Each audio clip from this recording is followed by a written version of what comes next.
Welcome to the Genius Life, Dave Asprey, the man, the myth, the legend. It's good to have you here. Max, I'm happy to be on with you. You've been on my show. I think it's turnabout time. Yeah, man. Well, this is cool because we've been friends for a while, and I've had the privilege and honor of being on your podcast, I believe twice. Actually, you were an Yeah. OG, like early adopter of me. Like you had me on back in the day, like it was like Yeah, 2015. you were just getting going, right? Just getting going, yeah. So thank you for that. I, But I have a nose for talent. you do. You apparently do. But I'm excited to have you here because you've got a new book out called Fast This Way, which is all about the art and science of fasting.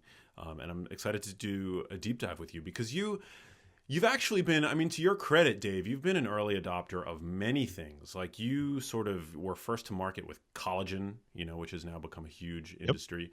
Yeah, you were the first person that was you would regularly consume white rice over brown rice, and that Oh perplexed yeah, that me. makes people so mad. But if basically grass-fed, MCT, collagen, butter instead of other seed oils. Those are very early bulletproof things before even all the studies were published. Enough studies were published we could tell, but that's if you're exploratory and you experiment, it's like it's your job to be right, even when the data is incomplete. Yeah, it's been really cool to see you rise in sort of in popularity and reach. Actually, I don't even know if you know this, but I remember we were both speakers at the Bill conference years ago. Yep. I remember Bill, Ted, and Bill. Yeah. So for people that don't know, there's like the TED conference, obviously, but the Bill conference, to make a play on sort of the Bill and Ted characters, was sort of like this like adjacent conference. It was a lot more niche, and it would happen whenever the TED conference was happening. But it would always have speakers that were just like that were too ahead of the curve, too risque. And you were one of the early speakers there when you were giving out your bulletproof coffee, and that was the first time that I'd actually heard of you. That was my first conference where I ever spoke about bulletproof in public was the Bill conference. That's Yeah. amazing. I'm like, I'm going to tell my story in public for the first time. That was it. Yeah, that was a good 10 years ago. So cool. Well, many people are familiar with Bulletproof Coffee, but for listeners who might not yet be familiar with it, that's sort of like that was your first claim to fame. What is Bulletproof Coffee? It's this idea that putting milk in coffee cancels out the good polyphenols in coffee and does bad things to you. So it's mold-free coffee. It's grass-fed butter or ghee, if you prefer, and a special kind of MCT oil called C8 MCT oil. And Bulletproof is now a sizable company. We've raised $80 million in venture capital and sold hundreds of millions of cups of Bulletproof coffee, helped people lose 1 million pounds with the Bulletproof diet. And I'd say at this point, it's tried and proven to work for all sorts of things. But really, you drink it, you feel more energy than normal, and you feel way less hunger than normal. And it's something that so many people have tried now. And it sounds, seriously, you want me to put butter instead of something else. You blend it into your coffee. And I know about 6 or 8 reasons it works. Some of them we didn't know at the beginning, but it was based on Tibetan yak butter tea, which makes you feel amazing when you're at high altitude for reasons no one could explain. I funded the research at UW where I think I know one of the many reasons that it works that we didn't understand. But it's become a force and a thing and a daily ritual for millions of people, including me. Yeah, it's super tasty. When I drink it, and when I'm fasted and I drink it, I really appreciate that it slows the infusion of caffeine. I just feel like I'm less prone to jitters, and it does have a pretty potent appetite suppressing effect. And it just tastes delicious. Like there's a very high sensation of reward when consuming it. There you go. It's something you can do instead of breakfast and you feel good, and it's entirely tunable. You can have a very small amount of butter and MCT and it still works amazingly well. And you can, especially if you're just getting started on losing weight on fasting, you probably need to use some of those fats as building blocks. So you can put more butter in. Most people start out with a lot more butter, and over time they're like, my body upgraded itself and I just need less and less. You're still drinking your coffee, but you just change from 2 tablespoons of butter down to 1, down to half a tablespoon. You just need a little bit. But if you don't put any butter in there, it doesn't work as well because of some weird lipid water interaction chemistry that Gerald Pollack unlocked in his lab. So the reason that I wanted to write my fasting book, Fast This Way, is that after 10 years of teaching people to fast, my first big book, The Bulletproof Diet, intermittent fasting really matters. Again, that was way ahead of the curve. And since then, keto and intermittent fasting have both become trendy, but they've also been kind of dumbed down, right? Where if you're in keto all the time, it's bad for you. And I said that in the book. And I said, if you're doing keto with the wrong fats and the wrong proteins, it's bad for you. So you need to cycle in and out. But to this day, you and me both know people who are like keto bros. Like, if you have another carb, you're a bad person. I'm never eating a carb again. And 6 months later, they're bald and they can't get it up. And you're like, I told you. So fasting is about to go down the same path where people are going to say, well, if doing 18-6 fast, where I'm going to go 18 hours without eating, which sounds crazy. It basically means you have a late lunch. You're really just skipping breakfast. It's not as burdensome as you might imagine because the time you're asleep counts.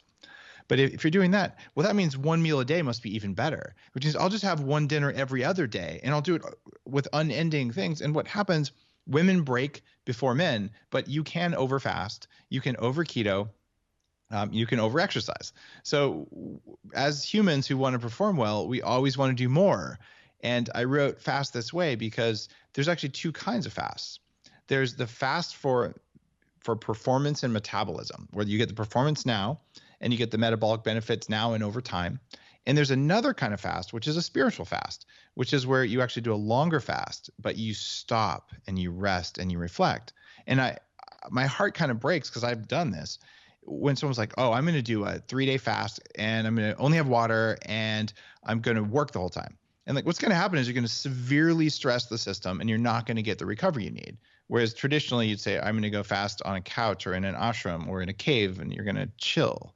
And so to help people understand, here's the right length and style of fasting that can work for you, and you should mix it up. And maybe you should do a longer one sometimes, but there's no need to do it the same way every day. And so I wanted to talk about the philosophy and the spiritual side of fasting, as well as the things to make it accessible for people who maybe aren't you and me. You and me can both fast for 24 hours, probably with our eyes closed, and it just doesn't matter because our metabolisms are there. But many people listening, like, I'm going to get hypoglycemia, I'm going to get hangry, I'm going to feel like crap, I'm going to get dizzy. So how do you turn off the desire for food during a fast? In Fast This Way, there's 3 fasting hacks that are completely doable during a fast that still allow the big benefits, autophagy and ketosis, but you don't have to have only water. And that was something that just had to be said, because the purists, like, if you eat another carb, you're a bad person. That's a purist way of thinking it's not real. And with fasting, the mice only had water when we ran the study. Therefore, humans can only have water. Like, maybe humans wanted better results and less time than the mice, and maybe the mice didn't have espresso machines, right? So what actually are the pathways behind fasting, and how do we turn up those pathways, and how do we turn down the hard parts of fasting? Because, you don't have kids yet, and maybe you never will, maybe you will, right? Shout out you guys, or I should say you ladies. I'm now being interviewed by a very available bachelor. I mean, just look at how cute he is, those little dimples. I mean, come on. Thank you, Dave. I'm blushing. You're going to edit this out. I know you. Anyway, what's going on here? You distracted me with your good looks, man. Well, we were talking about the dogma that surrounds fasting sometimes. And I'm glad that you bring that up, actually, because, there's been, over the past couple of years that I've been I've had my ear to the grindstone, or my nose to the grindstone about fasting and the way that sort of the public perceives these health and wellness tools. Some people are even afraid to brush their teeth during that fasting window because of the metabolic processes that might occur, if you perhaps sublingually absorb some of the chemicals that are in toothpaste. It's fear, is what it is. And I'm like, okay, let's go on the metabolic pathways we want to push. So let's say that you're a stay-at-home parent, or maybe you're not a stay-at-home parent. You didn't want to be a stay-at-home parent, but now there's a pandemic. So you have a stressful job. You have 2 kids hanging off each arm, distracting you. And you're thinking, oh, I'll just do my first 18-hour fast. You know what's going to happen is you're going to have a voice in your head screaming, cookies, cookies, cookies, cookies. And you're going to have a kid on each side going, candy, cookies, your mommy. And your head will explode, and you're likely to yell at people or at least feel like crap. And you're very unlikely to perform the way you'd like to show up. And you're likely to break your fast early because it actually was too much. So if you put on that perspective, okay, there has to be a better way.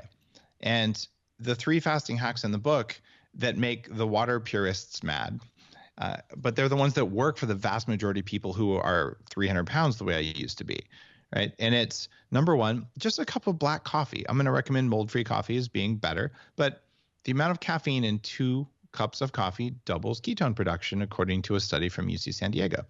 When ketones go up, I've got 2 studies about this that I reference in the book.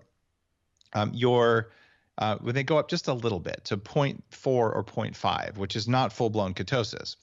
And when that happens, magically, your ghrelin, which is your hunger hormone, it drops, and CCK, a satiety hormone, goes up.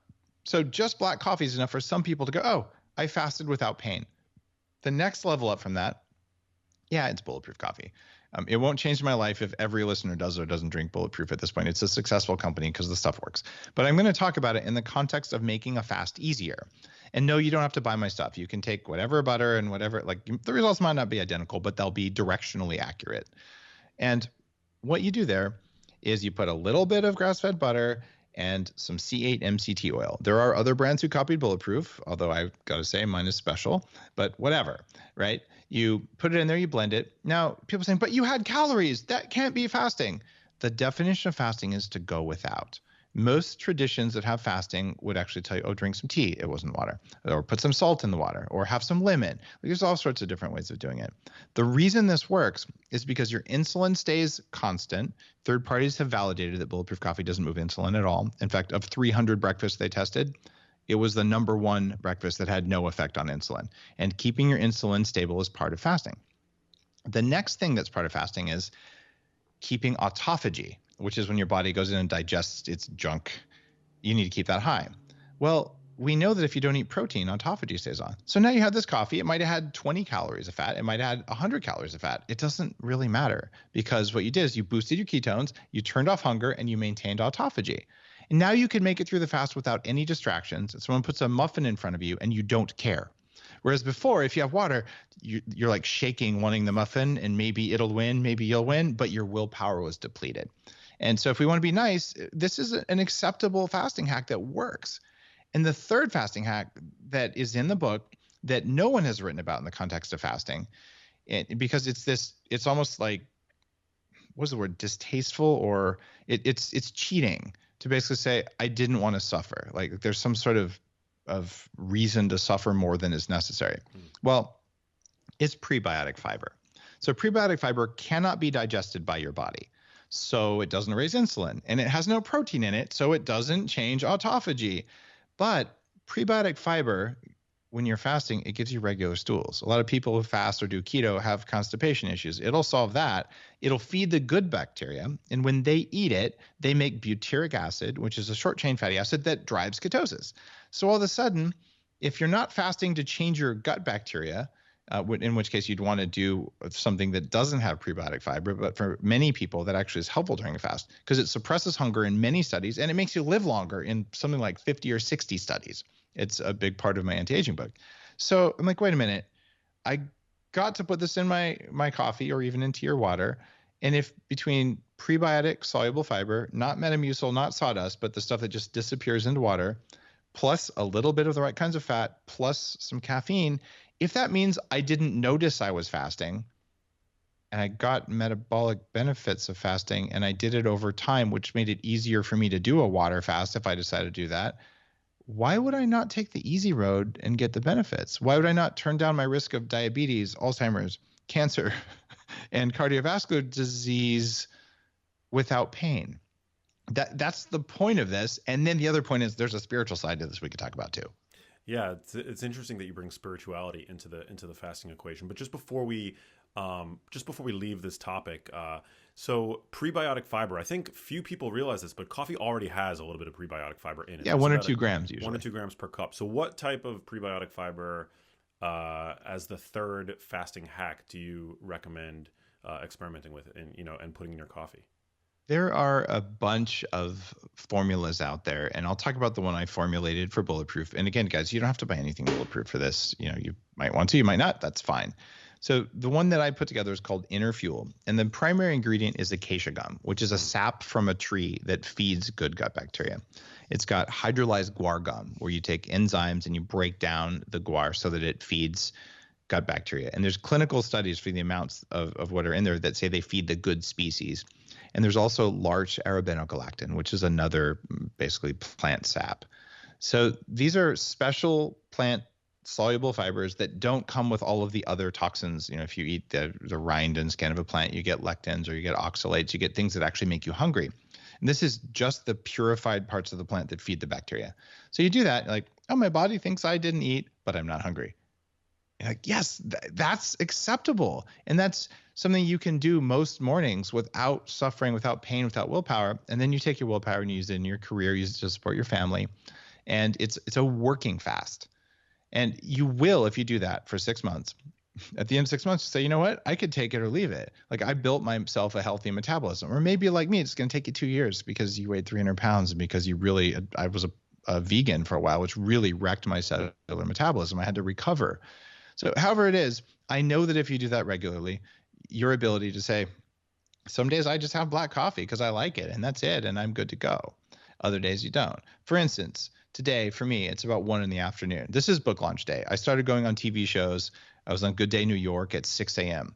I've had black coffee today because I didn't have time to make it bulletproof, right? And it's okay. I'm still on. My brain's working just fine. And I'm going to be going all day on interviews.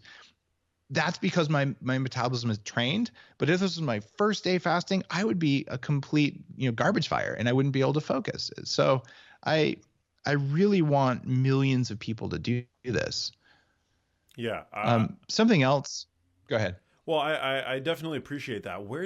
How do you reconcile the benefits that can come from fasting with the, like what we know that we need to get during our feeding window in terms of like adequate nutrition and specifically also protein requirements, so that we don't become catabolic and end up losing all of our hard-earned muscle for people that like to train, for example. What you want to do is during your eating window is eat the same amount of protein and same amount of fat that you would eat for whatever your target is. And it's not as hard as you might think because you're going to be pretty hungry at the end of a fast. Have a really big lunch and have a reasonable dinner and you can hit your protein requirements. It's very doable. You can put on muscle when you're doing this. But if instead you're saying, oh, well, the fast kind of reduced my hunger and I just had, 3 ounces of protein for lunch, okay, you're going to lose weight. You'll lose fat, but you'll probably lose some muscle too. And if your job is to get swole and you want to put on more muscle than you normally would carry in a normal life, you're going to have to eat more protein than you normally would. Now, you'll look good for a while, but the long-term effects of being excessively muscular, it means that you've elevated your mTOR a lot, which is going to probably increase your risk of cancer and aging. So the ideal situation is fast for about 18 hours, lift, but not every day. So maybe every other day, every 3 days. Lift at the end of the fast, then eat lots of protein, some carbs, but not sugar, lots of fat, but not omega-6 fats. And when you do that, there's something called tripling down on mTOR. And this is my first big book in the Bulletproof Diet. And I talk about it some more in Fast This Way with some of the newer science. And mTOR is this neat compound. If it's chronically elevated, you're inflamed. But when it gets spiked up for brief periods, you put on muscle.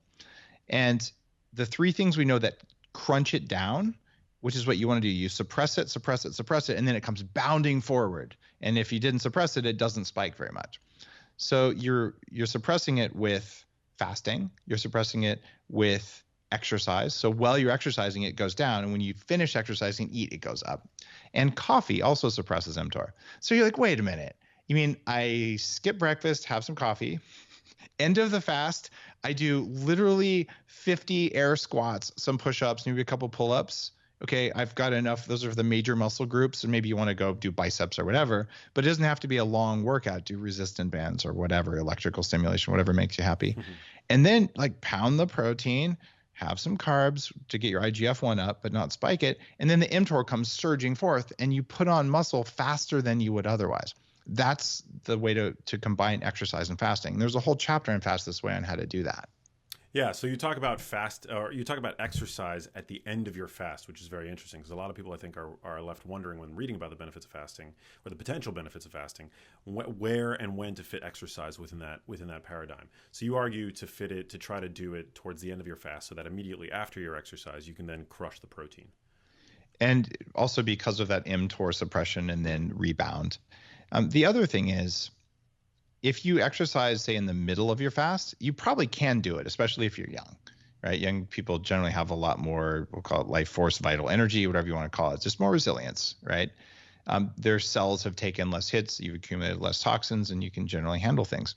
So if you do that, what's going to happen is the body's like, okay, I needed some glucose now because you just put a huge demand on me. How am I going to get glucose? How about I spit out some cortisol and adrenaline?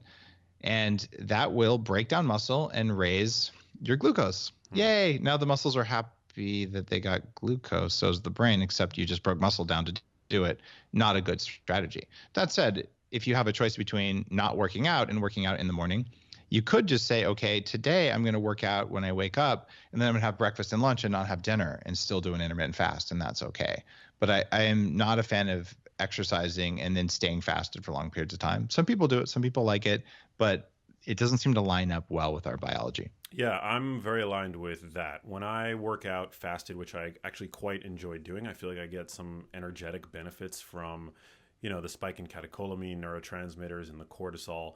But immediately after the workout, I'm basically like running to get that first meal to break my fast with a really, a pretty high amount of protein generally. Like I prioritize protein, and then I'll sort of fill in the rest with fibrous carbs, maybe like a sweet potato or something like that. Yeah. So that's awesome. In your book, Fast This Way, you make a very important distinction that I want to touch on because I know we don't have a ton of time, but the distinction between hunger and cravings. Can you talk to me about that? I didn't know there was a distinction when I started down this path. And hunger is when you feel like you're going to die if you don't eat, and you're just thinking about food all the time, and there's this gnawing, ravenous hunger. And for me, I didn't know there was something else because that was all I ever experienced. And what causes cravings is eating the wrong stuff before your fast. And what hunger is a feeling that says, you know what? I probably ought to eat in the next couple hours, but if I don't, it'll be okay. So it's this sort of subtle sense, okay, it's time to refuel. And since most of us have been taught to eat stuff that radically triggers cravings, I picked out the 5 classes of food toxins that are most likely to cause cravings. And one of my favorites is kale. Kale is gross, but no one on earth has ever eaten a big kale salad. Keep in mind, I was a raw vegan. And afterwards, God, I'm so full and satisfied, I couldn't eat for 4 hours. What you think is, could I have another piece of like deep fried kale or something? Or like, is there some walnuts or something? Like it makes you not satisfied. And this is because kale doesn't want you to eat it. And now that I live on an organic farm with chickens and pigs and sheep, the pigs spit out kale. They know horses won't eat it. They're like, ugh. Right? But we eat it because we think it's good for us. And I'm not just picking on kale here. There's other classes of foods. If you eat leftover fermented soy or leftover pork or leftover fish, you're probably going to get a food craving afterwards because it was full of histamine, which is a neurotransmitter. It's also something that triggers allergies. So afterwards, like, man, I really want sugar. I have a craving for dessert. Right? What's going on there? Well, it's something you did in your meal made you hungry. If you eat a meal properly, you shouldn't want food for at least 4 hours. And so this is also oftentimes missing. If you wake up in the morning with gnawing hunger, it's going to be really hard to fast. And you have the gnawing hunger because of what you did at dinner last night. And so bringing those two together for people to understand is kind of an art, but I wanted to put that in a book. Yeah, I also feel like, one of the, in fewer words, you make the distinction that hunger is physiologic, whereas cravings are psychological, and often can be influenced by food manufacturers, and conditioning and emotional states and things like that. I think that might be oversimplifying it, Max. Cravings are biological most of the time. You give someone MSG that's not labeled as MSG. There's organic MSG. It's 74% MSG by weight, but it doesn't have to be labeled that way. You will get a physiological food craving.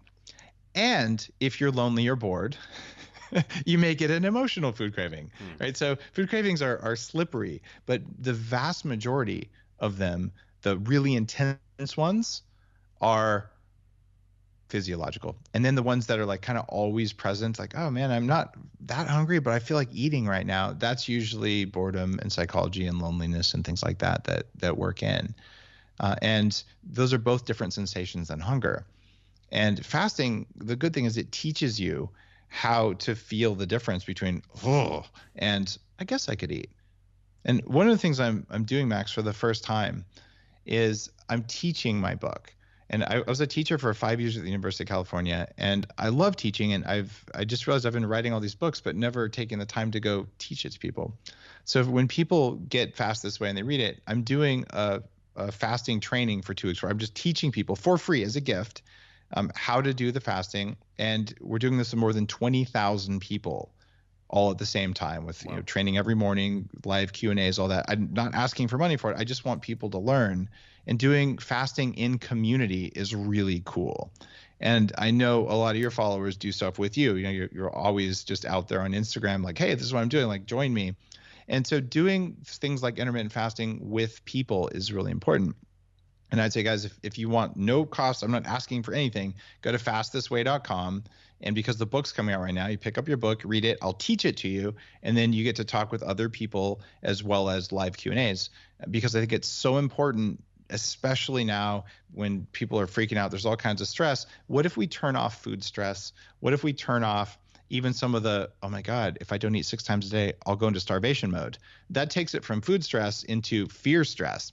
And we just have too much of that going around. I want to turn the volume down a bit. Yeah, I appreciate that. I also like how in your new book, you underscore that fasting is about flexibility. It's not about rigidity. And so many people, I think, approach fasting, especially when they're first getting started with it, with this very rigid mindset, which we know is not the way. That's not the path forward to a healthy relationship with food, let alone wellness and well-being, and having a sort of healthy mindset.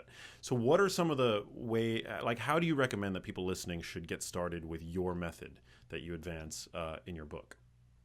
The good news is I did not rebrand 14.8 or 16.8 or 14.10, 16.8. And there's a lot of people out there like, I'm going to make up a cool name for this basic fasting.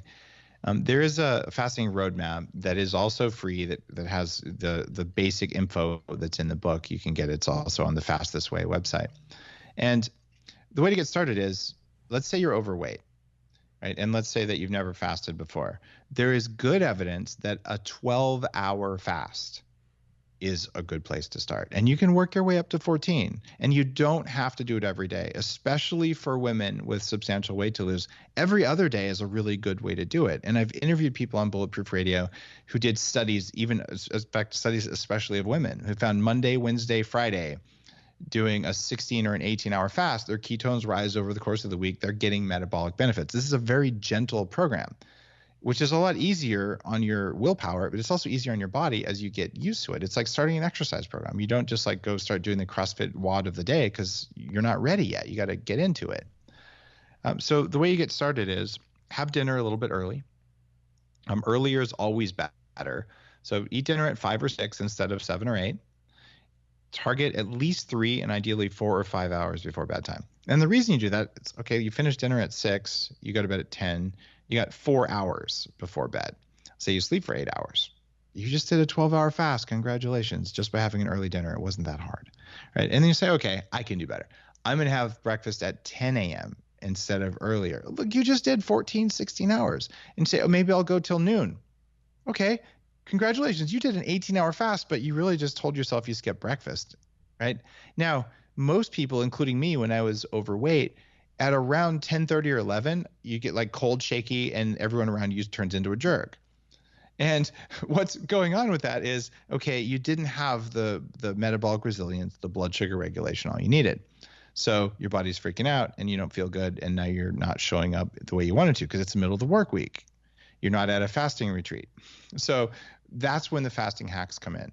And you can use those to do that at 8, do that whenever you were going to have your morning coffee. And then you sail through the morning. And then lunchtime comes and you have the peace of mind to just say, I'm going to choose what to eat, versus the ravenous, oh my God, is that a taco?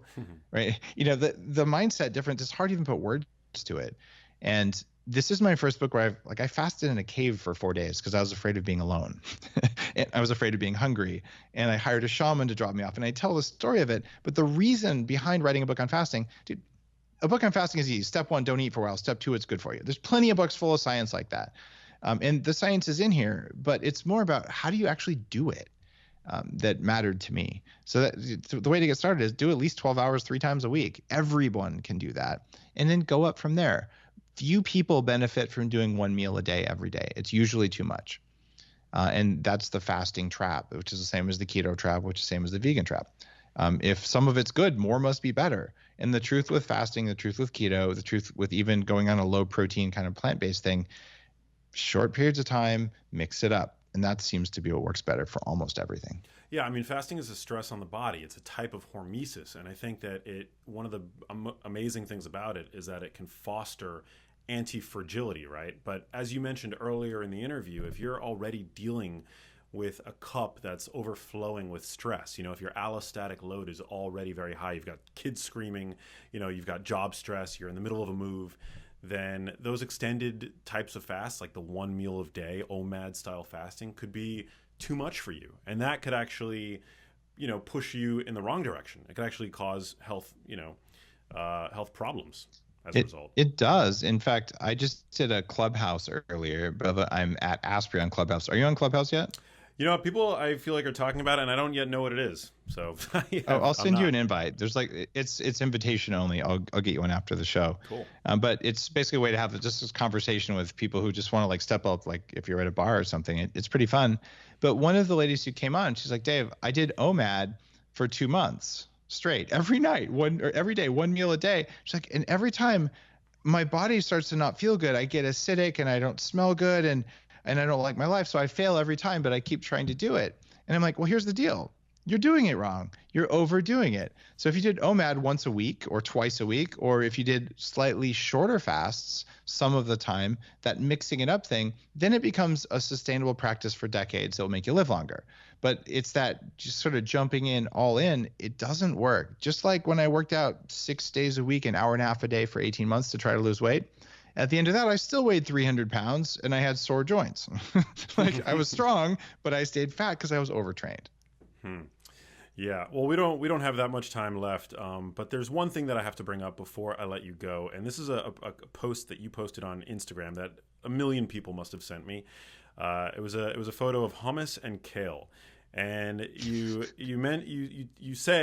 assert very very very very aggressively that kale and hummus are not superfoods. They aren't delicious. They aren't good for you. They want to kill you.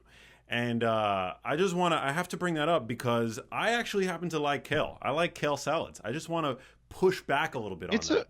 And it's okay to be weak, Max. We all have I like heroin and cigarettes too, right? But I don't do them. Actually, I don't like either one. But here's the deal, man. Why would you do that to your kidneys? We know that high amounts of oxalic acid are not good for anyone. We know that they shred your gut. And we know that kale accumulates thallium more than anything else. What most people don't know is that when we took lead out of gasoline, we replaced it with thallium, which is 1,000 times more toxic. So given that this one plant accumulates it, even organic kale has high levels of thallium. Many people who like kale, by the way, nice work of self-deception there. It's okay. You like chocolate more than kale. You do. Anyway. That's true. You go there and you're like, okay, you've got problems. Like your thallium levels are up. And I talk to functional medicine doctors all over the place who are saying, I'm seeing high thallium in my kale lovers. So I don't know, you could like punching yourself in the face, but can't you find a better habit that you like more? Is there any dose that you think that I can safely eat so that I can have my cake, my kale cake, and eat it too? Or is it Kale like cake? my kale I just cake? threw up in my mouth a little bit, man. That's the most horrible idea I've ever heard of. There's a supermarket that I go to close to my house called Erewhon. You might have heard of it. I'm sure some of my I love Arrow, they're the yeah. first place to ever carry Bulletproof. I forever hold them in high esteem. There you go. So they make a salad. It's a kale white bean avocado salad that I eat probably every day. I get a little bit of it, probably a cup of it every single day. You're telling me that that's going to kill me, Dave? I am telling you that if you keep doing that for long periods of time, and we look at your kidney function over long periods of time, we look at your oxalic acid levels over time, I'm telling you it's not doing you any favors. No, it's not going to kill you. But you know what? You can start smoking 3 cigarettes a day. It's not going to kill you. It might in 30 years. So what I am proposing to you, though, is that if you chose a different vegetable, that you would be more satiated and you would have better nutritionals as a result. Wow. So eating kale is the new smoking, according to Dave Asprey. You heard it here, folks. Eating French fries is the new smoking. A new study just came out about that. But eating deep fried kale, which is how most people have to eat it to make it palatable, they cover it in sugar. They cover it in basically nutritional yeast, which is another name for MSG. Much nutritional yeast has that problem. And then they cover it in bad fats, usually fried in sunflower oil or something. And they go, oh, look, I'm eating health food. Guys, stop deceiving yourself. It's not a health food. My pigs won't eat it. All right. Well, But I still love you even if you eat kale. All right. Well, I guess we've reached an impasse. We can agree to disagree. I'm gonna keep eating that kale avocado white bean salad because I love it so much. But I will concede that there's probably some heavy metals in it that Can I make a suggestion Yes. to improve kale for everyone who wants to eat it? Let's hear it. If you can cook your kale and you boil it and you pour off the water, that'll remove a third to a half of the oxalic acid and probably some of the thallium, especially if you use distilled water when you boil it. And if you add either calcium carbonate or just baking soda, or best of all, it'd be potassium bicarbonate to the water when you cook it, that'll precipitate out those little tiny crystals of oxalic acid, the ones that get into your blood and stick to your calcium and cause those problems systemically, the joint pain, the foot pain, and stuff like that. The pain in your vulvodynia is associated with high oxalic acid as well.